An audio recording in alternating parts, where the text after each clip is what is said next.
السلام عليكم. النهارده هناخدكم جولة في سوق العبور. طبعا سوق العبور سوق جملة. بعض المحلات بتبدأ من 5 كيلو، وطبعا فيما فوق أقل كمية يعني 5 كيلو تاخدوها من هنا. تعالوا بقى نبدأ بسم الله. أسعار الليمون النهاردة هتبقى من 6 ل11 جنيه. أسعار البتنجان يا جماعة هتبقى من 5 ل7 جنيه، وأسعار الكوسة من 5 ل8 جنيه. وكمان معانا اسعار ورق العنب اللي هو البناتي 24 جنيه. تعالى بقى نتكلم عن الليمون اللي هو القضاليا 3 كيلو ب10 جنيه. البامية اسعارها من 20 ل27. هتقولولي الفرق ده على حسب جودة الحاجة اللي قدامكم. الفلفل الرومي من 2 جنيه ل5 جنيه. الفاصوليا من ب12 جنيه. الفلفل الكلام ده كله يا جماعة اللي فات ده رقم المحل 23 عنبر 2 خضار. هنخش على المحل اللي بعده. فلفل العادي من 3 ل5 جنيه. الفلفل الرومي من 3 ل6 جنيه. كمان معانا البتنجان العروس من 5 ل8 جنيه. الكوسة من 4 ل7 جنيه. كمان معايا الجزر دي شكارة على بعضها 20 كيلو، بيطلعوها كده على بعضها من 100 ل120 جنيه. الفاصوليا من 11 ل12 جنيه. كمان معايا دي الفاصوليا الخضراء طبعا. الفلفل الالوان من ب10 جنيه. الكلام ده كله في محل 22 عنبر 2 خضار. احنا بنتكلم من سوق العبور للجملة. خش يا جماعة على اللي بعده. محل كده فيه الحاج راضي.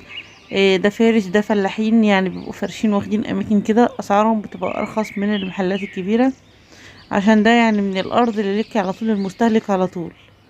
الفلفل الرومي ب4 جنيه. الخيار الكبير ب2 جنيه، والخيار الصغير ب7 ل8 جنيه. ده الحاج راضي. في تاني هنخش على اللي بعده. الشطة الفلفل اللي هي الاخضر ب5 جنيه، والجزر ب5 جنيه. ده محل رقم 22 عنبر 2 خضار. والملوخية ناس فرشين بيها من 4 ل5 جنيه. تعالى بقى نشوف المحل اللي بعده. محل الحاج الشحات، مشهور طبعا بالبصل والثوم. بشرى طبعا ان هو بيقول ان اسعار البصل والثوم رخصت عن الفترة اللي فاتت، وكمان لسه هترخص اكتر من كده باذن الله قدام.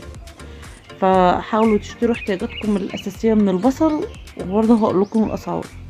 البصل من 8 ل10 جنيه. بيبيعوا شكارة كاملة 60 كيلو يا جماعة من 8 ل10 جنيه للكيلو.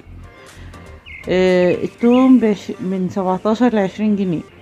الكوسة عنده من 6 ل7 جنيه. نشوف بقى اسعار الكرنب كده في الاخر. شفت كرنب بقى حلو كده، سألت عليه كاوتشي. بصوا الكرنب بيبدأ عنده من 50 جنيه و40 جنيه لحد 70 و80 جنيه. الابيض والاحمر والكرنب اللي هو بتاعنا ده عند عم بشار. وان شاء الله تكون الاسعار وافية. الكلام ده كله ان شاء الله بتاريخ النهاردة 23 مايو 2023. ويا رب تكون الاسعار كده ان شاء الله تظبط الفترة اللي جاية، والاسعار دي تكون برضو مناسبة معاكم. انا شايفة انها كويسة جدا وقلت عن الفترة اللي فاتت. باذن الله ربنا ييسر الحال والاسعار تنزل عن كده. انتوا حابين تشتروا الجمله تنزلوا تشتروا جمله من سوق العبور. ممكن انتي وعيلتك او اسرتك او جيرانك تجمعوا شكاره وتقسموها. طبعا بيبقى في المشال طبعا بتحسبيه على ثمن الشكاره من هناك، وتشوفي اذا كانت هتوفر معاكي ولا لا. يا رب تكون فدتكم النهارده بالفيديو. باذن الله يكون في تحديث دايما للاسعار من سوق الجمله في العبور. السلام عليكم ورحمه الله وبركاته.